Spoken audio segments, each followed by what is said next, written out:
While Europe was still burning witches in mud huts, a black queen commanded 120,000 soldiers and controlled trade routes worth billions in today's money.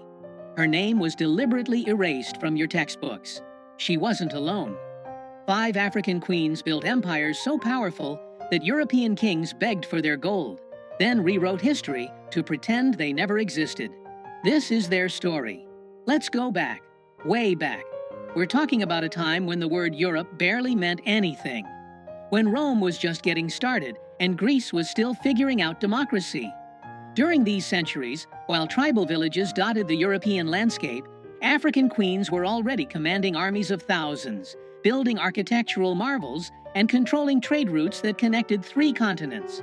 These weren't ceremonial figureheads wearing crowns for show. These were military generals who led from the front lines. Economic masterminds who controlled resources that made kingdoms rich beyond measure. Builders of civilizations so advanced that when Europeans finally arrived centuries later, they literally couldn't believe black people had created them. But here's the thing they don't teach you in school. Here's the part that gets conveniently left out of every history textbook you've ever opened.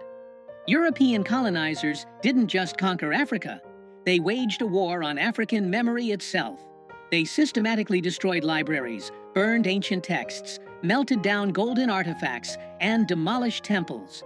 They renamed cities, redrew maps, and when they found archaeological evidence they couldn't destroy, they simply lied about who built it. They claimed Egyptians weren't really African.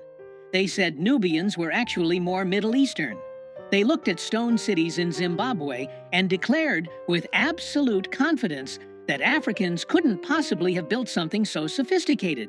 It must have been foreigners. It must have been anyone else. This wasn't accidental. This was policy. Because if you're going to enslave millions of people, if you're going to colonize an entire continent and extract its wealth for centuries, you need a story that justifies it. You need the world to believe that these people had no civilization, no history, no greatness. You need everyone to think you're bringing light to darkness, civilization to savagery. And so the lie became curriculum. The lie became fact. The lie became the only story most people would ever hear. But the truth survived. In oral histories passed down through generations. In archaeological sites they couldn't completely erase. In ancient texts written by Greeks, Romans, and Arabs who actually visited these kingdoms and wrote about their magnificence. And in the stories of 5 queens whose power was so undeniable that even centuries of erasure couldn't completely bury them. The first queen we need to talk about lived almost 3,000 years ago. Her name was Makeda, though you might know her as the Queen of Sheba. She ruled a kingdom that spanned modern-day Ethiopia and Yemen, and she controlled something that made her phenomenally wealthy: frankincense and myrrh. If you've only heard those words in Christmas carols, understand this. In the ancient world, these resins were worth more than gold. They were used in religious ceremonies, medicine, perfumes, and embalming. Controlling the frankincense trade was like controlling oil in the modern world. Makeda didn't just have money. She had the kind of power that made other rulers need her. The Bible tells a story about her visiting King Solomon in Jerusalem. She heard about his wisdom and decided to test him with hard questions, bringing gifts of spices, gold, and precious stones. What the Sunday school version leaves out is the political dimension of this visit. This was a diplomatic mission between 2 superpowers. Solomon needed her trade routes. She needed to assess whether an alliance made sense. According to Ethiopian tradition, they had a son together named Menelik, who became the first emperor of Ethiopia and established a dynasty that ruled for 3,000 years. 3,000 years. Let that sink in. But here's where the erasure begins. For centuries, European scholars insisted that the Queen of Sheba must have been Arab, not African. They couldn't accept that a black woman had the wealth and intelligence to impress Solomon.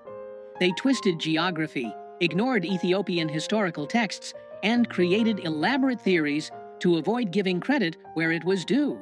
Because acknowledging that a black African queen ruled one of the ancient world's wealthiest kingdoms, that she was educated enough to challenge Solomon's wisdom, that she was powerful enough to negotiate as an equal. That would contradict everything they needed people to believe about Africa. Now let's jump forward to around 40 BCE. The Roman Empire is at its height. Caesar Augustus, the first Roman emperor, is expanding his territory in every direction. Rome is supposed to be invincible, the greatest military force the world has ever seen. And then they meet Queen Amanirenas of Kush. Kush, located in what's now Sudan, was also called Nubia. It was an ancient civilization that had been around longer than Rome itself. They had their own pyramids, their own written language, their own sophisticated society, and they had no intention of bowing to Rome. When Augustus tried to impose taxes on Nubia after conquering Egypt, Amanirenas gave him an answer he wasn't expecting. She raised an army of 30,000 soldiers, marched north, and absolutely destroyed 3 Roman forts. She didn't just defeat the soldiers, she sent a message. She beheaded statues of Augustus and buried his bronze head under the steps of a temple so people would walk over his face for eternity. That head, by the way, is now in the British Museum, though they rarely mention this part of the story. Rome was furious. This wasn't supposed to happen. They sent 10,000 legionnaires south to crush this rebellion. And then something extraordinary occurred. Amanirenas fought them to a standstill. For 5 years, this one-eyed warrior queen held off the greatest military machine in the ancient world. She used guerrilla tactics, superior knowledge of the terrain, and tactical brilliance to make every Roman victory Pyrrhic. The war became too expensive, too bloody, too difficult. And so Rome, the empire that supposedly never surrendered, did something almost unthinkable. They negotiated a peace treaty. They agreed to exempt Kush from all taxes. They pulled their troops back and let Amanirenas keep her kingdom independent. Think about that for a second. A black African queen defeated the Roman Empire. Not in legend, not in myth, but in documented historical fact. Roman historians wrote about it. Archaeological evidence confirms it. And yet, how many people have ever heard of Amanirenas? How many history classes teach that Rome lost a war to a Nubian queen? The story gets buried in footnotes, while Roman victories over barbarians fill entire chapters. Because acknowledging that a black woman outmaneuvered and defeated Roman generals disrupts the entire narrative of Western superiority. Fast forward about 1,600 years to the kingdom of Ndongo in what's now Angola. The year is 1624, and the Portuguese have arrived in force. They're not exploring. They're not trading as equals. They're hunting for slaves to fuel the transatlantic trade that will devastate Africa for centuries. And they've just met someone who will make their lives absolutely miserable for the next 30 years. Her name is Nzinga Mbande. Nzinga was born into royalty, but she had to fight for every ounce of respect in a world determined to deny it to her. When she first met with the Portuguese governor as her brother's ambassador, they deliberately didn't provide her with a chair. It was a power move, meant to force her to stand or sit on the floor while the governor sat elevated. Nzinga refused to accept the disrespect. She gestured to one of her servants, who immediately got on hands and knees, and she sat on her servant's back as if it were a throne. She negotiated the entire treaty from that position, making it clear that she would not be looked down upon. When her brother died under suspicious circumstances and she took the throne, the Portuguese thought they could manipulate or intimidate her. They were catastrophically wrong. Nzinga proved to be a military genius who understood something the Portuguese didn't expect from an African ruler. She understood European politics. She played the Portuguese off against the Dutch. She converted to Christianity when it was politically useful, then renounced it when it wasn't. She offered sanctuary to escaped slaves and runaway soldiers, building her army with people who had every reason to hate the Portuguese. She used guerrilla warfare, scorched earth tactics, and hit-and-run attacks that left Portuguese forces constantly off balance. For 30 years, she held them off. 3 decades of warfare where the Portuguese threw everything they had at her and couldn't break her. She personally led troops into battle well into her 60s. She negotiated treaties, broke them when necessary, and refused every attempt to make her submit. When she died at age 80, she died undefeated. having freed thousands of enslaved Africans and having prevented the Portuguese from fully conquering her kingdom during her lifetime. And how did history remember her? Portuguese records called her a witch, a savage, a demon. They couldn't admit that they'd been fought to a standstill by a black woman, so they demonized her instead. For centuries, her story was either erased or twisted into propaganda about African barbarism.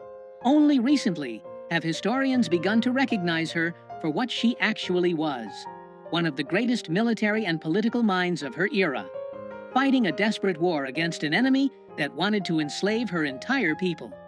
But let's go back even further, because we need to talk about a title rather than a single person. In the kingdom of Kush, there was a word, Kandak. In Greek, it became Candace. It meant queen, but not just any queen. It meant a warrior queen who ruled independently, who commanded armies, who made her own decisions without a king telling her what to do. Between about 300 BCE and 300 CE, multiple Kandaks ruled Kush, and their reputations were so formidable that conquerors thought twice before invading. When Alexander the Great was sweeping across the known world, conquering everything in his path, he reached the borders of Nubia and stopped. Ancient sources suggest he heard about the Kandaks and their military prowess, and decided the fight wasn't worth it. Think about that. Alexander, who conquered from Greece to India, who defeated the Persian Empire, who was called the Great precisely because he seemed unstoppable, looked at Nubia and said, "No thank you." The warrior queens of Kush had a reputation that made even Alexander hesitate. These queens built pyramids. Yes, Sudan has more pyramids than Egypt, though most people don't know that because those pyramids don't fit the narrative about African civilization. They commanded armies, controlled trade routes, minted their own currency with their faces on the coins. They corresponded with other rulers as equals. The Bible mentions a Kandake in the book of Acts, though her power and position are reduced to a mere footnote in most interpretations. These were women with absolute authority in a world where Greece and Rome insisted only men could rule. And yet their existence has been minimized, footnoted, or erased from popular history. Now let's talk about Queen Amina of Zazzau, who ruled in what's now northern Nigeria from about 1533 to 1610. Amina came to power in the Hausa Kingdom at a time when the trans-Saharan trade routes were the highways of African commerce. Salt, gold, ivory, and enslaved people moved along these routes, making whoever controlled them extraordinarily wealthy. Amina decided she wanted to control them all. She took command of the army and began expanding Zazzau's territory through a combination of military conquest and strategic alliances. She personally led her troops into battle, commanding forces of up to 20,000 soldiers. Everywhere she conquered, she built fortified walls around the cities, some of which still stand today as testament to her reign. She ruled for 34 years, never married because she refused to share power, and rejected every attempt by European traders arriving on Africa's coast to establish protective relationships that would have undermined her authority. Her kingdom became one of the wealthiest in West Africa. Her military innovations influenced regional warfare for generations. And yet, when British colonizers arrived centuries later and heard stories about her, they declared she was probably a myth. African people couldn't possibly have had a queen that powerful, that successful, that militarily brilliant. It must be exaggerated folklore. Never mind the oral histories that had preserved her story in remarkable detail. Never mind the archaeological evidence. Never mind that other documented historical sources confirmed her existence. The British needed Africans to seem primitive, uncivilized, incapable of self-governance. A queen like Amina contradicted that story, so they simply dismissed her as legend until modern archaeology proved them wrong. Do you see the pattern now? Do you understand what was done?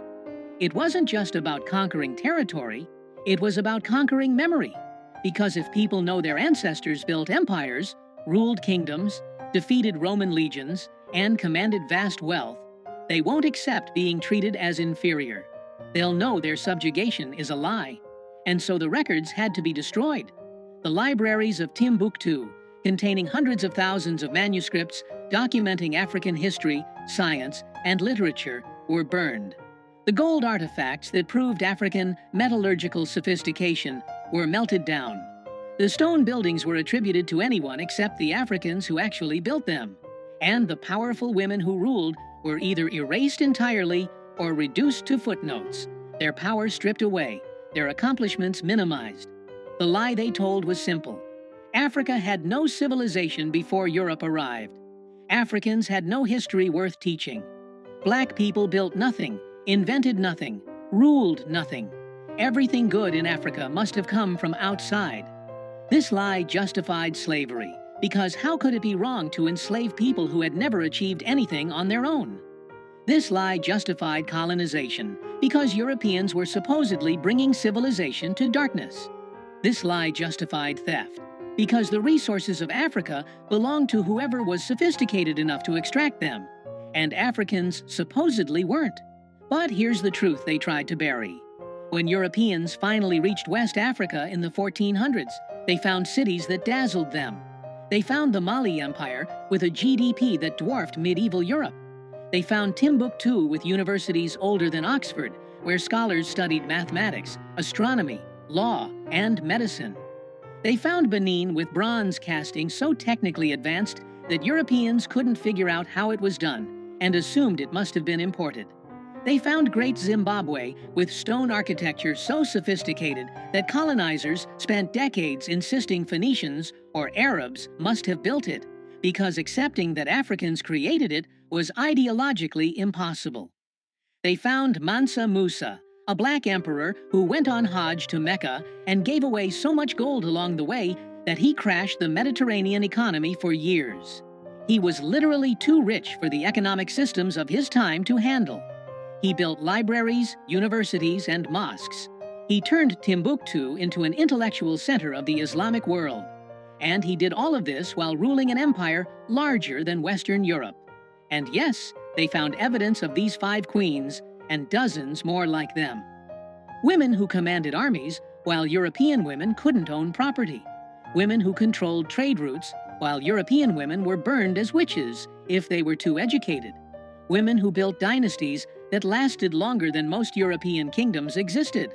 African civilizations didn't fall because they were primitive or inferior. They were systematically destroyed by the transatlantic slave trade and European colonization. Over 400 years, an estimated 12 to 15 million Africans were kidnapped and enslaved. Entire regions were depopulated. Sophisticated political structures were deliberately shattered. Economic systems were redirected to serve European interests. And then, when colonizers had finished extracting wealth and destroying societies, they pointed at the devastation they'd caused and said, "See? They were never civilized to begin with." The evidence of the lie is everywhere if you know where to look. Ancient Greek historians like Herodotus openly wrote about traveling to Africa and learning from African scholars. The Bible is full of references to powerful African kingdoms. Kush is mentioned repeatedly. Ethiopia is referenced throughout. Roman coins show extensive trade with Nubian empires. Medieval Arab scholars wrote detailed accounts of visiting West African kingdoms and being amazed by their wealth and sophistication. The proof was never actually hidden. It was just ignored, dismissed, or reinterpreted to maintain the narrative of African inferiority. But by the 1800s, when colonization was reaching its peak, this history was being actively suppressed. It was classified or hidden in archives where only scholars could access it. It was removed from educational curricula. It was declared unreliable or exaggerated. Because if people knew that Africa had queens ruling empires, while Europe was barely literate, how could you justify the colonial project? If people knew that Africans had sophisticated political systems, advanced architecture, and thriving universities, how could you claim they needed European civilization? The most revolutionary act, it turns out, is remembering. It's refusing to accept the sanitized, whitewashed version of history that makes European dominance seem natural and inevitable. It's digging up the stories they tried to bury and shouting them loud enough that they can't be ignored anymore. These 5 queens weren't exceptions. They weren't rare anomalies in an otherwise primitive continent. They were products of sophisticated societies that valued different things than European societies did. Societies where women could hold ultimate power, where military prowess mattered more than gender, where wealth and learning flourished long before Europe emerged from its dark ages. Their stories weren't lost. They were stolen, deliberately, systematically, as part of a centuries-long campaign to make people forget that black civilizations built empires, that black rulers commanded respect from other world powers, that black people have always been capable of extraordinary achievement when not subjected to systematic oppression and erasure. History is written by conquerors, yes, but the truth survives. It survives in the archaeological evidence they couldn't completely destroy. It survives in oral traditions passed down through generations, despite every attempt to silence them. It survives in the ancient texts that documented these kingdoms before anyone had a political reason to pretend they didn't exist. And it survives in the DNA of every person descended from these civilizations, carrying the legacy of queens and emperors, whether they know it or not. Erasing a people's past is how you control their future. If you don't know your ancestors built empires, commanded armies, accumulated wealth that made European kings jealous, and ruled with wisdom that other civilizations respected, then you might believe the lie that you're inherently inferior. You might accept subjugation as natural. You might not fight for the power that is your birthright, but resistance is black history. From Amanirenas defeating Rome to Nzinga fighting Portuguese colonizers, from the Kandakis building pyramids to Amina expanding kingdoms, every generation has fought erasure. Every generation has refused to disappear. Every generation has preserved some piece of the truth and passed it forward. Your textbooks lied. These queens ruled the world before Europe even knew that world existed. They commanded wealth, respect, and power that rivaled anything their contemporaries achieved. And remembering them isn't just about correcting historical inaccuracy. It's about understanding that the current world order, where European and European-descended powers dominate, isn't natural or inevitable.